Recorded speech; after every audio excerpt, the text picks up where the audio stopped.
Dragons, creatures closest to the Creator, were revered as rare and noble beings. Inferior beings like humans dared not easily approach them.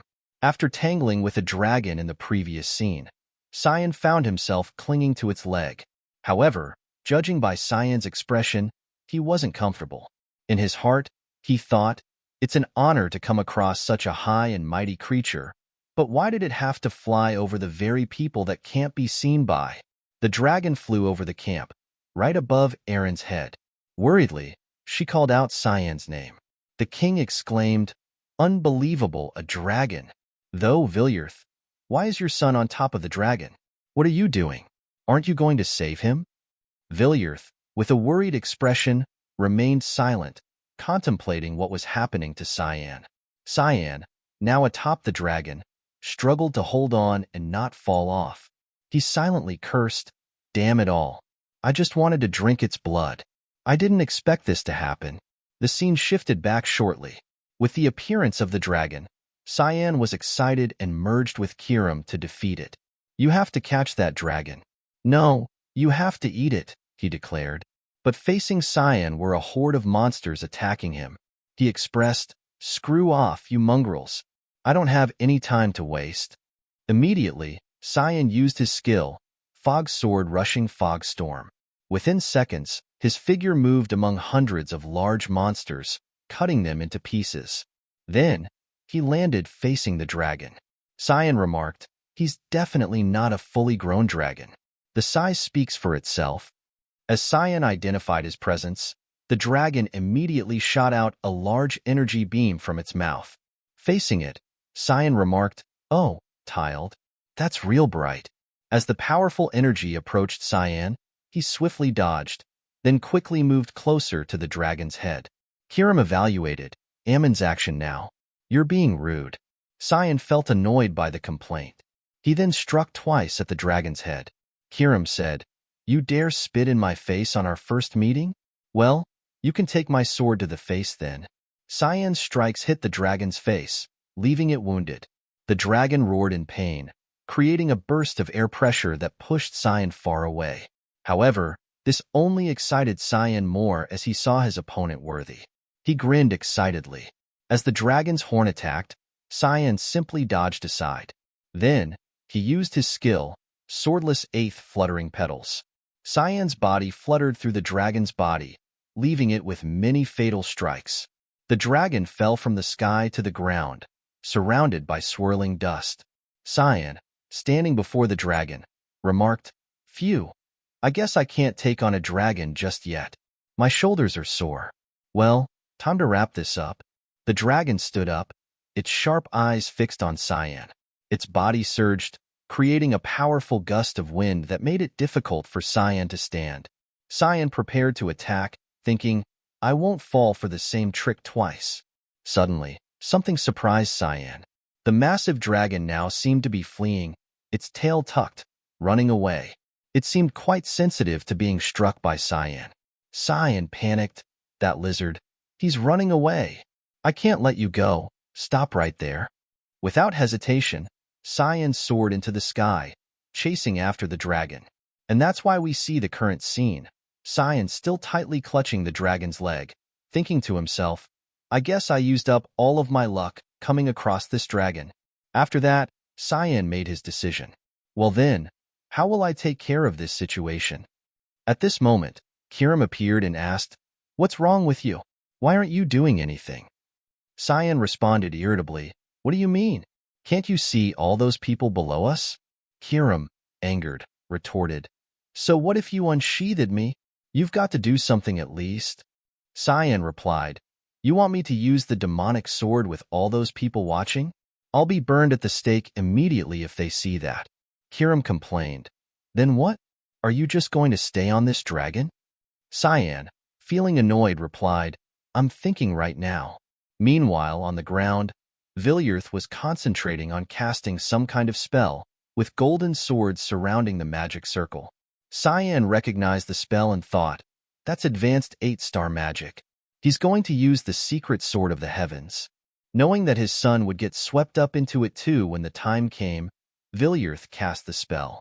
Dozens of swords flew, attacking towards the dragon. Cyan cried out, "You're really living up to your title as the continent's guardian father." As the swords attacked, the dragon showed no fear, maneuvering and dodging all the swords flying towards it. Cyan expressed in joy, "Oh, that's right. Good dragon. Keep avoiding it like before." Finishing the sentence, a sword attacked from behind, the dragon's blind spot, aiming straight towards Cyan. This made Cyan worried, and he expressed, I don't think you'll dodge this one." Then the sword grazed the dragon's leg, causing Cyan to lose his grip and fall freely downwards. "Damn it. I can't believe I missed the opportunity for such a special meal," Cyan lamented. Kirim angrily exclaimed, "What are you doing? Fly. Are you going to kiss the ground?" Cyan disagreed, saying, "No, if I use a mist, still I'll be burned at the stake." Kirim shouted, "Are you just going to let yourself die then?" Cyan resigned to fate, saying, "I don't know, till maybe I'll even stop thinking." Suddenly, Cyan had an idea. He joyfully exclaimed, "Wait, I think there's a way." Kirim speculated, "Master, you're not going to fall in there, are you?" "In that shit-infested water," Cyan replied with resignation. "What other choice do I have?" Then, Cyan fell down into the river below, known to be created from the blood of monsters. But that didn't matter because, after all, Cyan managed to save his life. In a distant place, someone sensed that something was happening. "A devil dragon flying around here? What a rare sight," another demon behind him said. "It's a young one. Seems like it got lost and got itself into trouble," the young demon boy responded. "There must be some strong demonic beasts over there," the red-haired demon replied. "No, it's humans who live across that border." The young demon boy speculated, "Humans? No, there's no way a dragon lost to something like a human." Then, he grew quiet. The demon next to him didn't understand his thoughts and asked, "Is something bothering you?" The young demon boy replied, "I can feel a very strange energy from over there. Something strange, but also familiar." The red-haired demon suggested, "If you're that concerned, you can go check it out. However, please refrain from killing everything you see just because you're bored." The young demon boy irritably said, all right, I won't cause any trouble." After saying that, he immediately created and flew towards Cyan's direction. At this point, at the position of the river of monsters, columns of bubbles of air rose from that position. Cyan emerged from below. He tried to crawl onto the nearby ground. Once ashore, he gasped for breath. Cyan grumpily complained about his life. "Fuck my life." Cyan turned to the side and asked Kirim, "You alive?" Kirim, wet and angry, said, "Don't even talk to me. I am trying to decide how I should kill you right now." Cyan reassured Kirim, "We'll clean up once we go back. Don't be so mad." Kirim, clearly concerned, asked, "Oh, so you're planning to go back? Get it together. This is the demon realm." Cyan tried to ease his worries, saying, "Don't worry. There's no way we'd come across a higher demon here." Suddenly, a voice interrupted their conversation, exclaiming, "I knew it. I knew something fun would be waiting for me here." The familiar voice sent a shock through them. "I remember this voice," Cyan muttered, feeling its deep imprint in his memory. The young demon boy from earlier now stood in front of Cyan, his face fierce as he demanded, "Are you a human?" Cyan, taken aback by the sudden confrontation. "The demon king Valkyrion," Cyan stated, recognizing the formidable figure before him. In the past, all who witnessed him agreed. Standing before me now is the embodiment of evil. Cyan, reacting swiftly, cursed under his breath. "Damn it, Valkyrion. Why now?" Valkyrion, with chilling patience, repeated his question. "I asked if you're human. Aren't you going to answer me?" In the next moment, Valkyrion's eyes changed, and he appeared behind Cyan with deadly intent. "Do you want to fight me, kid?" he asked in a deadly tone. Cyan, startled, swung his dagger behind him, but Valkyrion vanished and reappeared once more. Cyan seemed to reach his limit when a strand of Valkyrion's hair was cut off. Suddenly, Valkyrion's demeanor shifted dramatically. He chuckled and remarked, "I did hear you're a kind with infinite potential. You dared to cut my hair. It might be true. Kiram then appeared, interrupting. Seems like the wrong time. But who is that? Cyan replied mentally to Kiram, the Demon King. Kiram, shocked, repeated. The Demon King? How the hell are you going to defeat him in the state you're in? It's impossible, Cyan responded. I can only try to run away. At this point, Cyan trembled, wondering, but could I survive against Valkyrion? Fortunately, Valkyrion had no intention of harming Cyan. He reassured him, hey, relax. What am I going to do against a little kid like you? You can calm down. Look, I'm really not going to do anything to you. We can talk with me lying down if you're so scared. Even if I'm an asshole, I won't fight kids. Cyan found this strange and wondered aloud. What? Why is he suddenly lying down? Valkyrion chuckled and asked again, are you human? Cyan confirmed that he was. Valkyrion continued, how did you get here? Cyan replied, through the current of the water. Valkyrion mused, so it's your first time in the demon realm. Your aura is a bit strange, you know? Who are you? Cyan nervously denied any familiarity, sweating as he replied, just a normal human. Valkyrion smirked mischievously. A normal human, but it feels like you know me. Cyan's mind raced. We've never met before, he insisted. Valkyrion remained relaxed on the ground, saying, I guess that's true. I've never seen a human before either. When could you have seen me? Cyan pondered silently. Why is he so relaxed? Is he really the same Demon King I know? Valkyrion responded, I felt a strange energy while making my rounds. Cyan wondered aloud. Making your rounds? Valkyrion confirmed, yes, as the Demon King. It's my duty to watch over the lands I rule. Suddenly, Valkyrion stopped and asked Cyan again, Kid, what did I just say? Cyan answered, that it's given for you to watch over the lands you rule as the Demon King. Valkyrion chuckled. Aren't you shocked? I'm the Demon King. I knew it. You do know me from somewhere. What kind of kid in the world would react like you did? Has your mom never threatened you by saying that the Demon King will take you away if you're not a good boy? Cyan doubted himself, questioning, there's no way he's the same Demon King. If things go like in my past life, the demon's invasion should start soon. But this guy doesn't seem like someone who would do that. If this is his true self, then what triggered him to change? Cyan gathered his courage and asked, if you're really the Demon King, what is it that you wish to accomplish? Valkyrion laughed in response, asking the Demon King such a question. You're quite bold. Nothing much. I just want my people to live good lives and eat well. Though if anyone dares to get in the way, I will kill them all. That is my duty as the Demon King. At this point, Cyan started to feel fearful. He thought, it was just for a moment, but I definitely felt it. The true monstrosity of Valkyrion that I knew in my past life. It's repressed right now, but some incident must have removed the chains on that side of him. I need to prevent that incident from happening. Cyan gathered his resolve and said, Demon King, do you want to make a deal? Something will happen to you soon. Something that threatens the people you rule over. Valkyrion, with an angry expression, asked, what are you talking about? You're not making any sense. Cyan replied seriously, I don't know exactly what the incident is, but I am certain that it will trigger a great war between humans and demons. Valkyrion, intrigued yet skeptical, asked, you mean I'm going to want to take your lands? Cyan responded calmly, that's why I want to negotiate with you.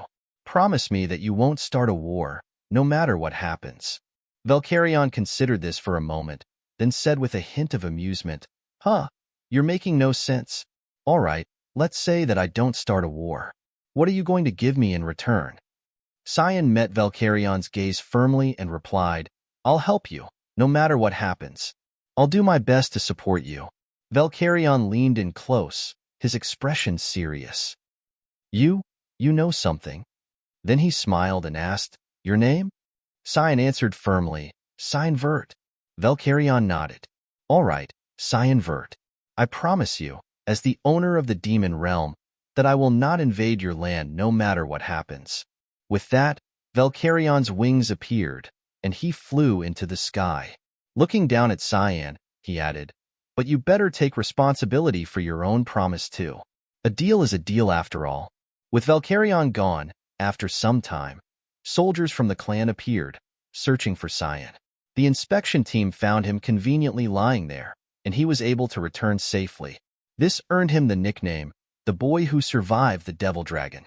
They returned to an abbey on the borders of Velius, currently used as a military hospital. When Cyan woke up, he found Eren beside him. Although he missed the moment before, Eren said something to Cyan and asked again to confirm. In Cyan's mind, he thought, I thought things were resolved smoothly. Eren's face flushed, and she hesitantly said, Will you? She seemed to intend to say something like, Will you marry me? But suddenly stopped and instead said, Will you be mine? Cyan's face looked bewildered because he didn't understand her meaning. He silently thought, What the hell is she saying? Cyan suddenly interjected, Nah. Eren realized how confusing her words were, and with a sad expression, she started shedding tears. Ah, of course. I'm an incompetent princess. In this difficult situation, Cyan thought to himself, she's really getting on my nerves. I knew she was incompetent, but her attitude makes her even worse. It's obvious what's going to happen, but I can't stop thinking about how this piece of work is somehow involved in her tragic end. Cyan had made up his mind by now and spoke up, You're right. You can't bring any benefit to me or anyone else for that matter in your current state. You have no influence or even basic etiquette. It would actually be detrimental for me to be close to you. His words were cutting for a vulnerable princess. Then he added, However, I'll watch you from afar until you develop into someone better. This statement truly touched Eren, and she asked, What do you mean? Watch me? Cyan tried to appear indifferent and replied, Yes, don't be disappointed. Eren's emotions were stirred, but she tried to remain composed. No, I get what you mean. I just have to improve enough so that you'll acknowledge me. She pointed at Cyan and smiled, saying, Just wait and see. I don't know when, but I'm going to become so powerful you won't be able to ignore me. Cyan, seeing Eren's confidence, felt puzzled but responded, I'm looking forward to it. However, he thought to himself, she cheered up real fast. She's just a kid. Before leaving, Eren turned back with flushed cheeks. Ah, one more thing, she said. Thanks for being alive, really. Cyan, dumbfounded, surely couldn't understand her at this point. The scene shifts to another location, the outskirts of the rear camp, deep within the forest. A cloaked man moves through the snow until he reaches a tree stump. He looks around cautiously to ensure no one is watching. Once satisfied, he takes out a brightly colored cube. Holding the cube, he smiles joyfully and mutters, Not much left now. Suddenly, a voice startles him. So it was you, Reynold Crimson. As soon as the voice speaks, his body freezes.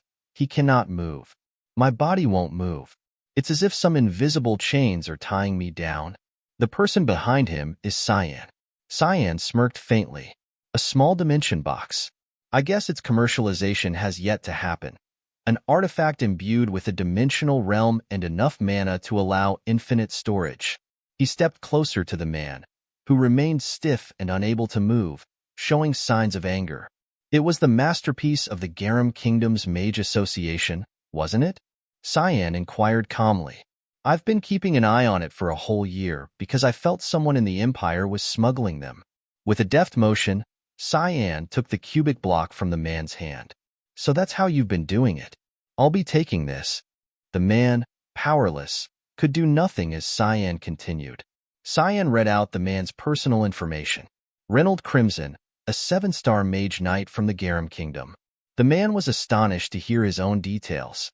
Meanwhile, Cyan removed his hood, revealing his identity.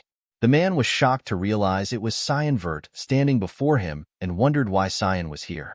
Cyan emptied the contents of the cubic block, revealing body parts of monsters. I assume you extracted the blood of demonic beast corpses and smuggled them over in supply carriages allowed across the border. There's a spy helping you in the supply department, too. Upon hearing the accusations, the man immediately denied everything. What are you talking about? I don't know anything about that. Cyan remained calm. You don't need to play dumb. Their blood is already being sold on the black market.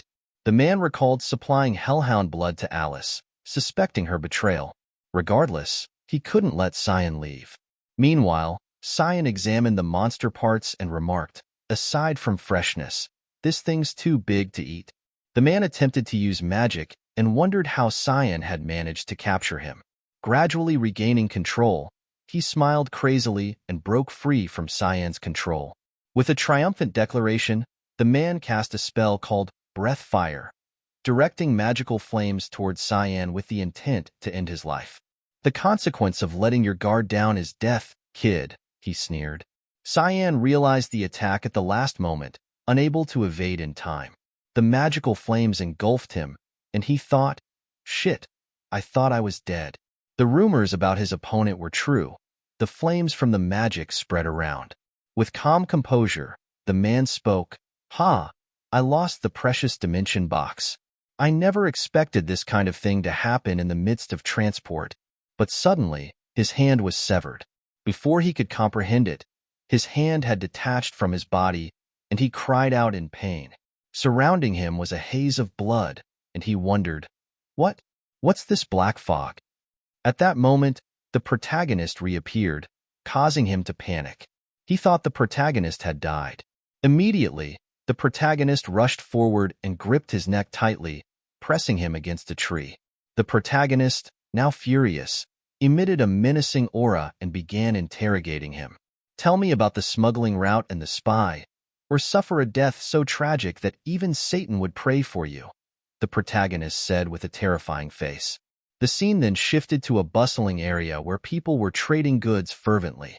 This place was Veliaz's western border trading post. At this moment, two men greeted each other and brought out their goods for inspection, 2 boxes this time.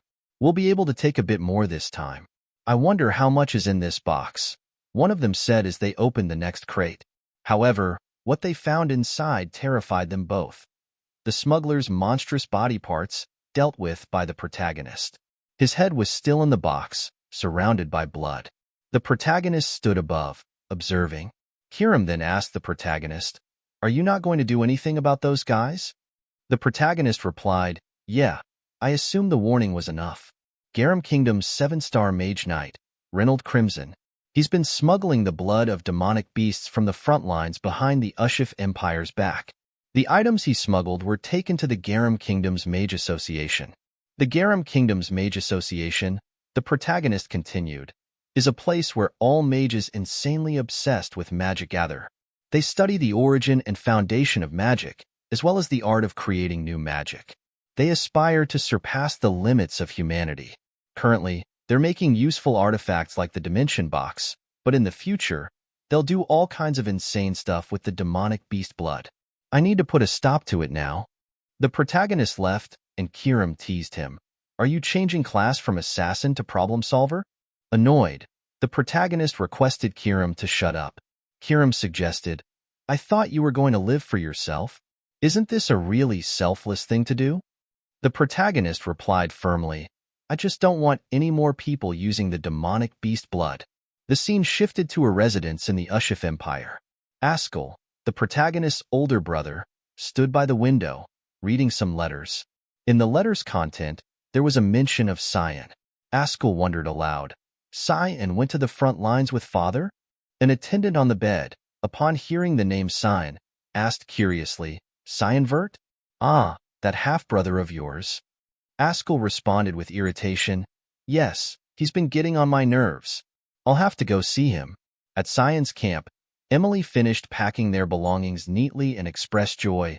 "Finally, we're out of the front lines. I'm so excited. I bet the academy will be incomparable to this gloomy place." Cyan, however, lamented, "Yes, it's the beginning of hell for me." He explained that the academy wasn't what Emily expected. It was a place filled with politics, envy, jealousy, and prioritized networking over education. Still excited, Emily shared, "I heard there are lots of handsome instructors. I'm so excited." Cyan, curious, asked why she was so enthusiastic. Emily continued cheerfully, "Is romance finally coming into my life?" Cyan wondered, "Is she really coming to the academy for me?" After some time traveling from the battlefield back home, Cyan stepped down from the horse carriage and admired the surroundings. Suddenly, He encountered his half-brother again, but strangely, Krantz looked terrified upon seeing Cyan. As Cyan attempted a normal greeting, Krantz ran off in fear, leaving Cyan puzzled. Kiram then asked, "Who was that?" Cyan replied, "Krantz, my half-brother. Don't mind him." Kiram laughed and speculated, "I feel like you're the opposite of your family members." Cyan denied, "Not really. I'm not that far off from Alice." In his mind, he thought, the real opposite is someone else. As Cyan entered the family hall, he was surprised to find the servants lined up respectfully, welcoming him back. Cyan wondered why they were suddenly polite, thinking, they never even glanced at me before. But now they're being all polite, as if father or that bastard is here. Much had changed over the past year. "I guess it's the reward for my hard work," Cyan mused. As Cyan approached the door to his room, he felt a sinister aura emanating from within. Silently acknowledging, "I recognize this aura. The aura that makes me shudder." Cyan opened the door and affirmed to himself, "Yes, beyond this door is that bastard." Behind the door stood the detestable face of Askell, grinning disgustingly. "It's been a while, Cyan," Askell greeted casually. Cyan was shocked to encounter his brother in his own room. Reminding himself to stay calm, seeing Cyan's troubled expression, Askell immediately asked, "Do you not remember me? I guess that would make sense. The last time I saw you was before I went into the academy." At that moment, Cyan didn't hear anything Askell said. His face resembled that of a demon, his mind consumed by unrest. He had only one thought, "As it is, I can't calm down. Right now, I'm going to kill." As soon as Cyan drew his demonic sword, Kiram appeared, attempting to restrain him. She stood beside him like a shadow, saying, "Get it together. If you don't want to die, there's no fun in killing him right now." Cyan was infuriated, but he managed to restrain himself. He bowed before Askell and said, "I greet my older brother." Askell asked again, "So, you do remember me?" Cyan replied, "How could I forget my own older brother's face?" Askell then patted Cyan's head and said, "That makes me happy."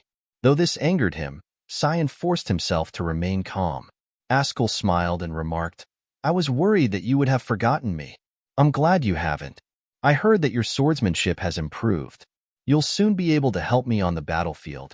Cyan, with a serious expression, tried to control his response. "Yes, I too. I'm looking forward to that very much." This made Askell slightly doubtful of Cyan's expression. Then Askell said, "I'm glad I came here just to see you today." In Cyan's mind, he thought, he's the kind of guy to not even spare a glance at those he deems useless. Knowing that he's here for a reason is helping me calm down, weirdly enough. Cyan then forced a strange smile and said, "I missed you too." Meanwhile, in the corridor, Emily struggled with 2 suitcases, looking displeased. She complained, he doesn't even have any baggage. Couldn't he have helped me?" As she reached the door to her room, she dropped the suitcases and expressed, "I'm wiped." Then angrily, she opened the door and scolded, "Young master, how could you?" However, upon seeing Askell's presence, she fell silent and stunned. Askell appeared friendly and smiled, saying, "I heard you were close to Cyan. If you are comfortable with him, feel free to do your work. Don't mind me."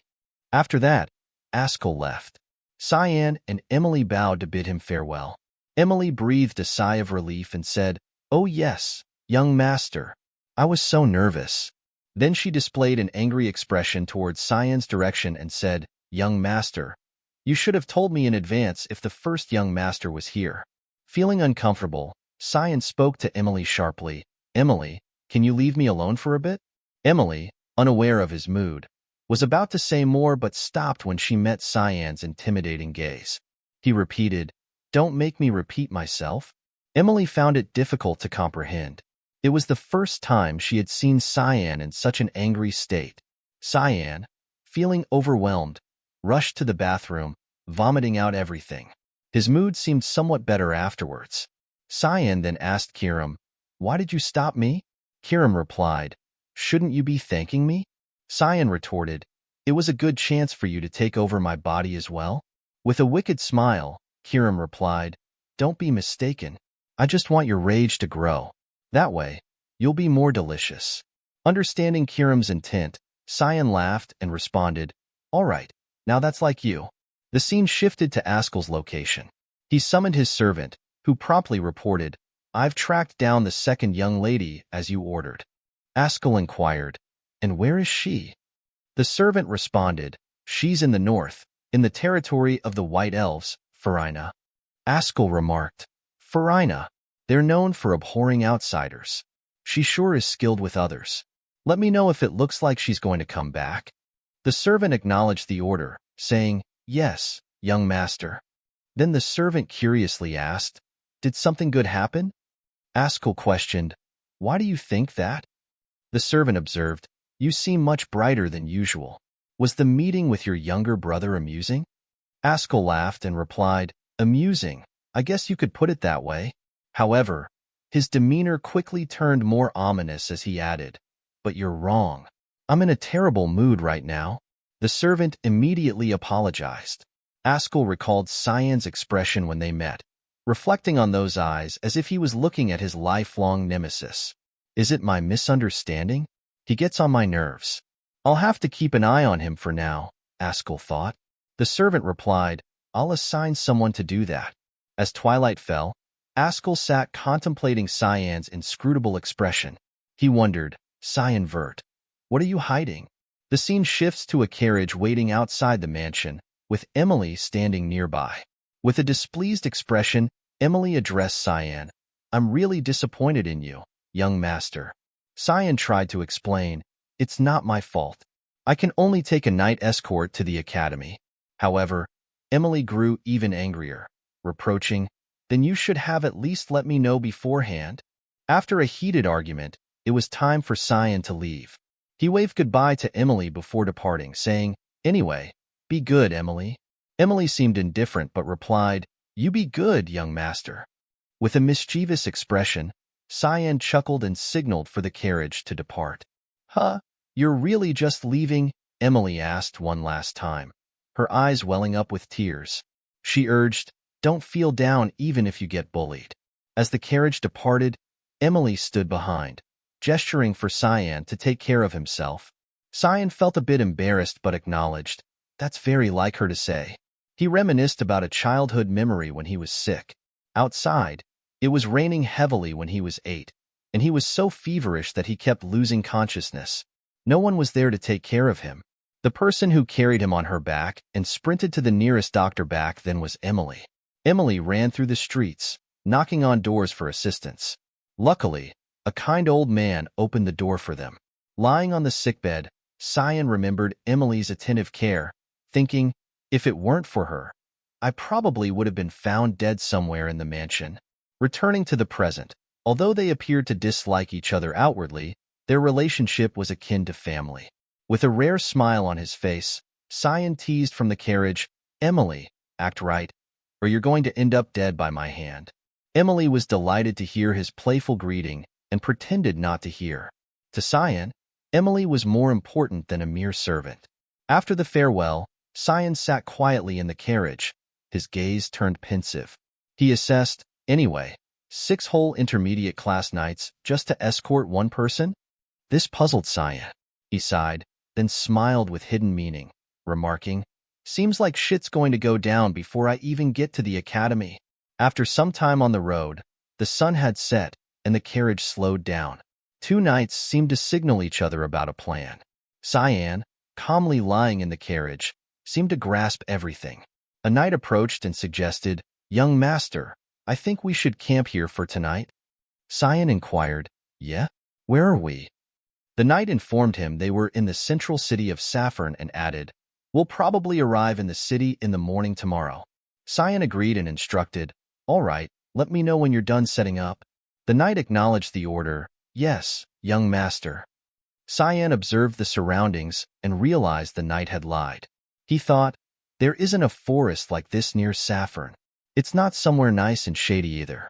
We're out in the middle of nowhere." Cyan confirmed to himself, "It's obvious what they're trying to do."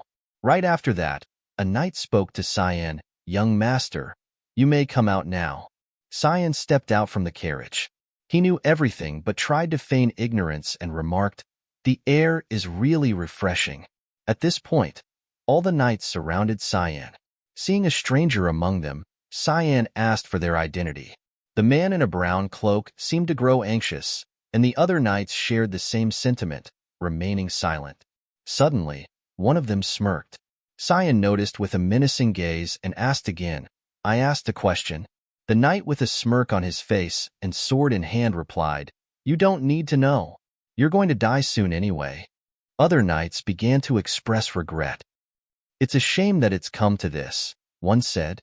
Another added, "There are no personal feelings, though. I'll be nice enough to make it as painless as possible.